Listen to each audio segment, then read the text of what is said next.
Hey everybody, my name is Emily Sweeney. I'm a reporter at the Boston Globe and I sit on the board of the New England First Amendment Coalition. And I want to thank everybody for joining us today for this episode of 3 Requests, 3 Stories. This webinar is part of our ongoing series on public records laws. And you can check out our previous episodes on the New England First Amendment Coalition's YouTube channel and also the NEFAC's website if you click on the Freedom of Information Guide at nefac.org. This video series is brought to you by NEFAC with support from the Society of Professional Journalists Foundation, MuckRock, SBJ New England, and the New England Society of News Editors. And today we're going to be talking about Rhode Island public records, and leading today's session, we have Amanda Milkovits of the Boston Globe. Welcome, Amanda. Hi, Emily. Thanks for having me. And thank you for everyone for joining us today. I'm really excited to be here and to talk to you about open records. So a little bit about myself. I've been a reporter for a little over 25 years in New Hampshire, but predominantly in Rhode Island, mostly covering criminal justice and public safety. So I had to find my way around public records like a lot of people. And I feel like I've learned something new every single time I've applied it. Sometimes I've learned about the roadblocks, and a lot of times I've found my way around the roadblocks.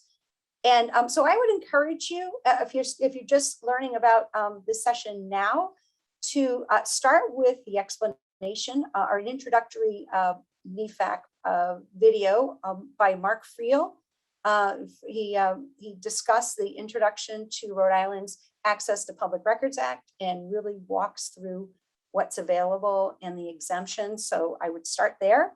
And once you've seen that, let's go to town and I can tell you about how I've used the records to publish several stories just this year. So let's talk about one story where, as a journalist, you're going to come across some interesting information that you don't know how to verify. In this case, I was looking into the North Kingstown basketball coach named Aaron Thomas, who'd been there for about 30 years. And in February, I was receiving tips from some former students that he had been conducting some naked fat tests. And how do you investigate something like that? Well, I start by verifying that he is employed by the school, or perhaps they are conducting an investigation. So we started by contacting the superintendent, who immediately said, no comment, this is a personnel issue. Well, just because somebody says no comment doesn't mean you have to take that. So this is where the Open Records Act is very helpful, because when the door is closed, there's always some information that you can receive. So this is a copy of the Open Records request that I filed with the North Kingstown superintendent. And in this case, I quoted the law specifically. And in this case, I was also looking exactly at what the school is required to share about a public employee. So you'll see in the second paragraph, according to the state law, shall be public his annual salary, his job title, his job description, his dates of employment. If he has been terminated, I want the date of his termination, any payments he received. Now, this is not going to tell me everything I want to know about whether he's under investigation, what exactly they're looking at, but we need to start somewhere. And when you're requesting records, you're not necessarily going to be telling a story solely off the records, but it's a tool that you need to use in order to tell a story. And I'm going to repeat this over and over throughout this talk. You know, records are a tool. They aren't the end all be all, but they are necessary. And in this case, it was incredibly necessary because I wanted to verify that he's employed by the school, when he's employed by the school. And I wanted to know if they're taking any action. And there's going to be some records somewhere in here that should help me. And I emphasize that these shall be public. So this is what I got back. And I got this back from the school administration's lawyer and said, per my request, we're going to give you his original letter of hire, pages from the teacher's contract showing his current salary, the payroll indicating what he has been paid. What was interesting about this is it said since February, and by the time I finally got this request several months later, it showed that he went from getting his regular pay to being put on administrative leave. So I know there's some action. Also, the open minutes of the school committee meeting of February 24th, 2021. And in that, it doesn't say exactly what's going on and it doesn't say his name. However, because I requested this for Aaron Thomas, I know that this part of the open minutes where 3 committee members are voting unanimously to terminate a school employee, I know we're talking about him. So this gets me started. I know there's something here. I know when he's fired, and then the ball stops rolling. And then we continue investigating. Because this is a very sensitive case, it took time to report, but we got there. This is the story that we published just last month. Are you shy or not shy? North Kingstown High School, a well-known basketball coach, and a terrible open secret. This was accomplished with those records that I received multiple interviews. And finally, we were able to tell this story. This is just the first story in an ongoing investigation. And since then, I have filed more open records requests with the school department. Some of them I actually was able to not even cite the law. I could just say, do you have this? Can you tell me what you said when Monsignor Clark School, Catholic Middle School, called and said, can you give this man a reference? And in that case, they sent me the voicemail of the principal from Monsignor Clark saying that they had hired him. So there became more cooperation and became somewhat of a relationship with the North Kingstown High School. But more importantly, we're finally able to tell this story. So what do you do when you're not really sure what exactly the story is? In this case, I'm looking at the proliferation of ATVs and dirt bikes in Providence. There's a lot of complaints. There have been complaints for well over a year, actually 2 years or more going back, and mostly anecdotal. There were some large groups that would go through. We had a terrible incident last October 2020 when a young man riding a moped crashed while a police officer was following him. And this is an issue that has been going on in the city that people have complained about, but I really wanted to know what the extent was. But I don't know exactly what to ask for. What's important when you're asking for records is to know, first of all, what department or agency you should be going to. But you have to do a little research and figure out what records they might hold. Now, I've been covering the Providence Police Department since 2000, and I know that they're a data-driven department, that they keep track of violent crime for sure, but they also keep track of all other crimes. And I'm thinking that they are probably tracking this as well, and they just haven't released it to the public. So I also have an ongoing relationship with the chief and the rest of the administration at the police department. So when you look at this records request, it doesn't look like the last one. It's much more casual, but in this way, sometimes it's okay to just be friendly and not necessarily cite the law and just say, I'm looking into this. Here's some questions I have. What kind of data do you have? I was prepared after they responded to this to file a formal open records request, which starts the clock going. But in this case, I didn't have to because they were exactly looking into this. And you'll see in this request, I'm not only asking for complaints, where are they occurring, what's being reported, are police able to arrest them? Do you track this? I'm also looking at a specific police arrest. This is a man named Richard Chester. I know he was involved with a gang rape because I'd written about a gang rape. And anecdotally, I had also looked into his background and saw that he was involved. He'd been riding a dirt bike through a park and assaulted a father who yelled at him. So I want to document some of the incidents. So this is just a small sample at what I got back from the Providence Police Department. They had indeed been tracking the ATV and dirt bike complaints because they were trying to get a handle on them. And they were trying to figure out what type of a task force they could put together to control this issue. So I received the data of 2,600 calls in 18 months and addresses all over the city, all hours of the day. You name it, it was happening everywhere. This is no longer occasional people complaining on talk radio. This is a real thing. I can document this. So what do? You write a big story. So the morning that the Providence City Council was going to be bringing in the the police chief to talk about this issue, we published this story.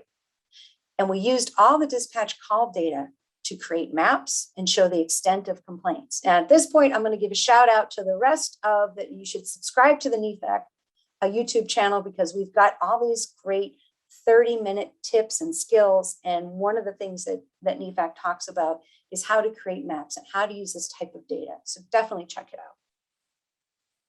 This shows what's happening, and no one had really pulled all this data together to look at the issue. So we spell it out, you get into the story, you write about it, and we pulled out, and in Flourish, we had a ticker showing how many calls had happened just this year. This is a problem. Then we mapped it. And this is important because it's always good to show what's happening. Not only where police are getting the calls, but when they're calling for backup to try to help. This is going to be really important, especially for Rhode Island, because we have every police department in the state is going to get body-worn camera, and we want to see this video. Right now, it's only Providence Police and the Newport Police who have the videos. Now, the issue has been, it's great that we're going to have the videos, but when can we see them? Can we see them before an arrest, somebody goes to trial? Especially if there is a really dire situation, if there's an officer-involved shooting, if there's a question about brutality, if there's a question about how somebody was arrested. How does the police department and the Attorney General's office balance the public needs to see, what the public has a right to see and understand, with also the defendant's rights?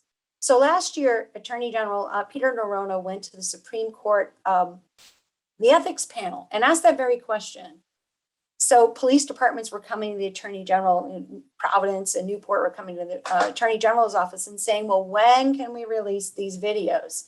They don't have to ask the prosecutors, but they want to know and be sure. And so he told the Globe he wanted to know when they can advise and not violate the ethics of the prosecutors. So last year, the Supreme Court ethics panel came back with an advisory opinion and said that you can advise police departments that they can release videos, provided that, you know, the investigation is substantially complete, for example, that police do not comment on anything beyond the facts.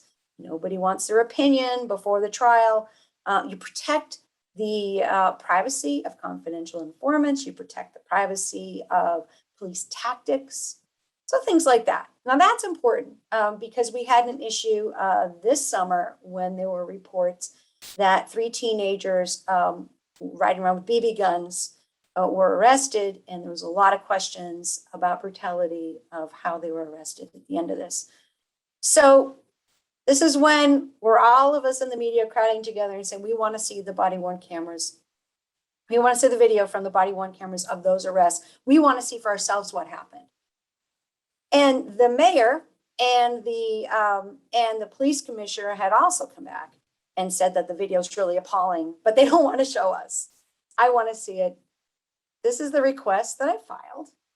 And if you can see, I'm interested in learning more. I'm requesting, I'm citing the law. I'm saying, hey, the mayor and the commissioner called the videos appalling. This public acknowledgement of the content of the videos is unusual. So it seemed like you'd want to expedite this. And for example, when the Providence Police years ago got their first body-worn cameras, they had said, if there's an officer-involved shooting, we are going to immediately release the video so people understand what happened. Then, of course, they were tested because there was an officer involved, a fatal shooting on the highway, and they were true to their word. They didn't release it. This is not at that level, but still, there's a lot of questions about what happened. They said no. They said, not right now. We will give you the video. It'll be before anything happens, but not right now. And then I realized, well, wait a minute, we're missing a whole other part of the story, which is the event unfolded over several hours throughout the city, involved pursuits by multiple officers from Providence and the state police. Allegations of excessive force. Yes, I want to know about that, but what the heck was going on for almost 6 hours beforehand? That's what I have questions about. Is this a pursuit? How do they behave in the pursuit? How do the kids behave in the pursuit? What happened? And I realized nobody knows. Nobody talked about that. Okay, so I filed another request. It's almost the exact same request, except for some differences here. I want the audio recordings of all the dispatch calls, all the calls made by citizens to the police, and the radio transmissions between the police officers involved in that incident. Because I've got, a 2-page report, but it doesn't say everything. And so there's a reason for the asterisk next to citizen calls is because here's the thing with public records. 911 calls are not public records, except if you get permission from the caller. So this is a Hail Mary on my part. I'm just going to throw it in there. You never know. I'm hoping that maybe somebody called the business line, didn't call the 911. Maybe the police will get permission from the callers. I don't know what's going to happen. But at least if I get the radio transmission and the dispatch calls, I can listen, I can understand how it unfolded. I'll probably hear the address of a victim, and then I can go talk to them myself. So this is what happened. They released 770 radio transmissions and 911 calls from 5 victims. There were actually 11 people, but I'll take 5. I was happy with 5. So this is what I did. I listened, and then I wrote a story. And we finally had something that we could talk about. We had this unfolded for almost 6 hours, 3 teenagers, 2 stolen cars, and 3 BB guns. And they rode around the city and into Pawtucket and almost went into Massachusetts, riding around. And I was able to find out what happened because I listened to all 770 of those dispatch calls and took notes about what happened and how it unfolded. And I'm listening for several different things. I'm listening to the tone of voice in the officers. Are they excited? I'm listening to what's happening, where they're going, and mapping it out, drawing it out. And in this case, a map would have been too difficult to show. And we thought about it, we tried it, it would have been much too difficult to show. However, I have the audio, and I'm hoping that you're going to be able to hear it. First, I have the surveillance video. And I got this because once I listened to the calls and I had the 911 calls, I was able to hear the victims and also who they were and where they were calling from. And a couple of calls came from Narragansett Creamery and a great little business off of Manton Avenue. And they sounded terrified. So I called them up and asked them what had happened. And they said, we have surveillance video. Do you want to come see it? Of course I do. And so let me show it to you because this is what we showed on, I hope you can see this. This is what we played. And you see, this is the car that drove up. These are the men, they were standing talking in the parking lot. And this guy over here gets shot in the arm. You see someone jump out of the car. And now we see how it unfolded. We see a kid with a gun shooting at people.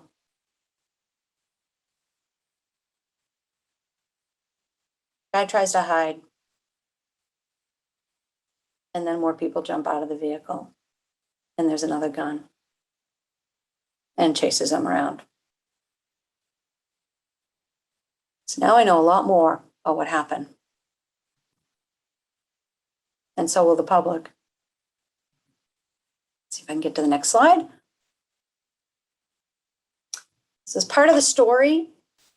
And we use the Flourish data visualization. And again, shout out to NEFAC and the video. Check it out. 30-minute skills will show you how to use the data. You can do what we did. Also, I'm going to try to play this for you. 770 dispatch calls, and I had a hard time deciding which ones were going to end up on the page. But here's one. This is one of the officers who was chasing. All right, so they dropped the top down. It turned into a convertible. There's a Wyoming plate, about 2 to 3 occupants. Kid had a blue bandana on with his shirt off. He turned around and pointed something at me. It looked like a firearm. Because I want people to hear it. I'm figuring out that a lot of our readers actually have never heard real police dispatch. And then I have this 911 call. I'm going to 911 location, the emergency. just going to fast forward it to where we cut, near where we cut this down because it's pretty long. This is the I'm at 33 Dearborn Street. It's Narragansett Creamery. There are two guys who pulled up in a black SUV or truck, jumped out of the car with long rifle BB guns, and are shooting at us in the parking lot, chasing us around trucks, chasing us into the plant. I'm hiding in the milk room of the plant with the... So we played those. We had several of them. It wasn't the body-worn camera videos that I wanted, but this is a story that no one had told. And I think it was an important part to understand what was really happening. And the victims I talked to over at Narragansett Creamery were really glad to be speaking to me because they had felt like they were lost in this whole conversation. And then, of course, hours after my story was published, the city decided to release the body-worn camera video. So then we had everything. So those are a couple tricks. Those are some things I used. And that, like I said, always learning different things, always trying different things. You never know what's going to work. But I think a lot of it is thinking creatively about records and thinking beyond just documents. I mean, covering cops for a long time, I'm always asking for police reports and going to court and looking for search warrants and affidavits, and that's great. But we have to think about what are you going to see, what video is out there, what are you going to hear, can you get dispatch calls, what are the other ways to tell a story? So here's some other tips and tricks that I have learned and that other people have showed. Request other people's Atvs. You are probably not the only person interested in a particular issue if you're a journalist. And ask for what they're asking for. Ask for what other people are asking for. I had a great conversation, Lynn Farinelli over the Rhode Island Accountability Project. She does a lot of search into police discipline records. So a couple of weeks ago, she requested the open records request of a lawyer who is suing one of the Pawtucket police officers who's charged with shooting at some teenagers. Now he had to pay $500 for those records. She found out that he got them. And so she filed an open records request and said, you gave them to him, you can give them to me, and you don't have to charge me for them because you've already collected them. So that's how she got them for free. Track your requests because there is a time, there is 10 days that they have to respond to you. Make sure you're on top of it. Don't expect the agency to be on top of it. You don't always have to file open records requests either. It's great. Like I showed you before, I have a kind of a collegial relationship with some of the departments. You can, be friendly about it. You don't have to always cite the law. The law does start the clock going, but also look for what's already available. You may not have to make a request at all. And for example, Providence City has open portal data that is fun to go through. It also has a lot of open records requests that have already been filled. Check those out. The Providence Police Department and other police departments put some of their records online, their logs, their arrest data. That's really important. Get the things that you already have access to because you never know when you're going to need it. I always ask for public employee data and their rosters, and because I think it'll be really fascinating. Someday, in my business, someone's going to get arrested, and I'm going to want to know everything about them. So it helps to already have that in hand. Bottom line, always worth asking because you never know. I have that quote up there from Providence Police Sergeant Ray Hull. He used to be in charge of the Records Bureau and Providence Police Department for a long time. I like to canonize him because his motto was, these are not my reports, these are the people's reports. And I truly wish all of our public officials felt the same way. So that's it. That's me. If you have any other questions, I'd love to hear them and see if I can help you. Yeah, thank you so much, Amanda. That was a great presentation and a really great point about thinking about different types of media. Sometimes when you think about FOIA, you think a stack of papers, but dispatch calls, body cam, all that stuff is super important. So yeah, well, I want to thank everybody who tuned in today, and thank you, Amanda. This was really insightful, and Thanks, Emily. and thank you so much. Really appreciate it.